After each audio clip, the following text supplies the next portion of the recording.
I've always loved that quirky front.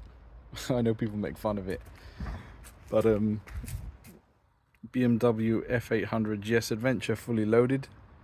I've owned this bike 4 years, done 12,000 miles due to COVID and cancelled trips, not as much as I wanted. But is it a good bike? Amazing. I've loved it. It's great. But I've upgraded because I wanted certain modern things, different kind of screens, quick shifters, cruise control, things this one lacked for my use. I want a bike, I want to be upright, adventure, style, but on the road, which is why I put road tyres on. So that's what I use this for, so I can comment on that.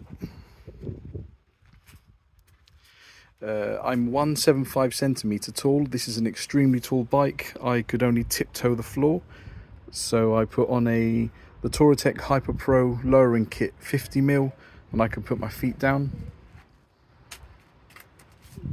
That went on. Also, I used like a RAM mount on here to have my phone across here for GPS, good old Google Maps.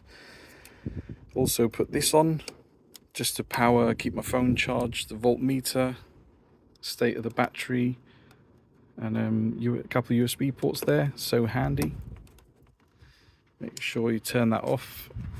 Also have connected directly to the battery Optimate charger cable, so I can trickle charge it in the winter when it's in the garage out the worst of the weather we have here in UK. Another thing I struggled with this bike when I bought it was just couldn't really hear it. It was just not loud enough considering it was an 800. So what I did was I put this Black Widow silencer on the end can, and it really brought it to life. I've tried to capture it on video and it doesn't sound as raw and as nice as it does in real life. I can just tell you it's great. When you're going along, it's not, the baffles are out. It's not crazy Larry, but you can definitely hear it. People move aside on the roads for you. And when you come off the throttle, especially going downhill, you get little burbling backfires going on. I love it. I'll turn it on just to get a little idea. It hasn't missed a beat in 4 years. It's been perfect.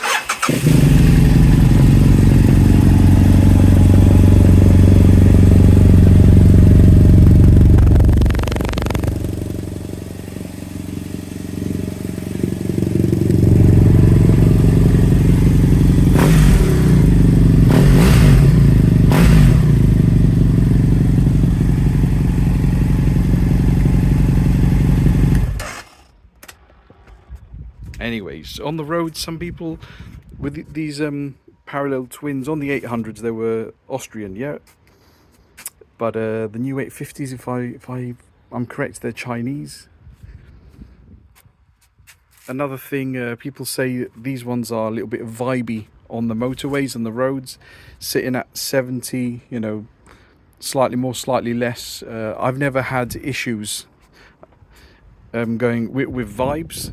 On another bike I did, and I put grip puppies on. I never got to that point with this bike. I guess it's preference, individual. Another little thing was before I put on the lowering kit, at speed there was a little bit of not a wobble, but it's described as a speed wobble in this community, and I never felt that. It felt really planted and stable when the lowering kit went on. I can just say that about that. And that's all I can really think of.